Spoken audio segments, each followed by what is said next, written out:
شهر رمضان الذي أنزل فيه القرآن شهر رمضان الذي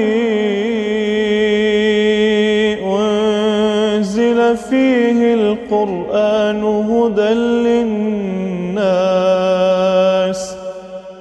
للناس وبينات من الهدى والفرقان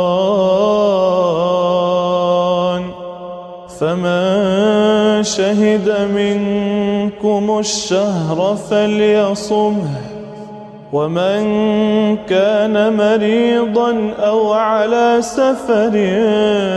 فعدة من أيام أخر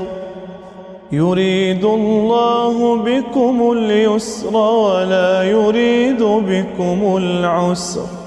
ولتكملوا العدة ولتكبروا الله على ما هداكم ولعلكم تشكرون وإذا سألك عبادي عني فإني قريب وإذا سألك عبادي عني فإني قريب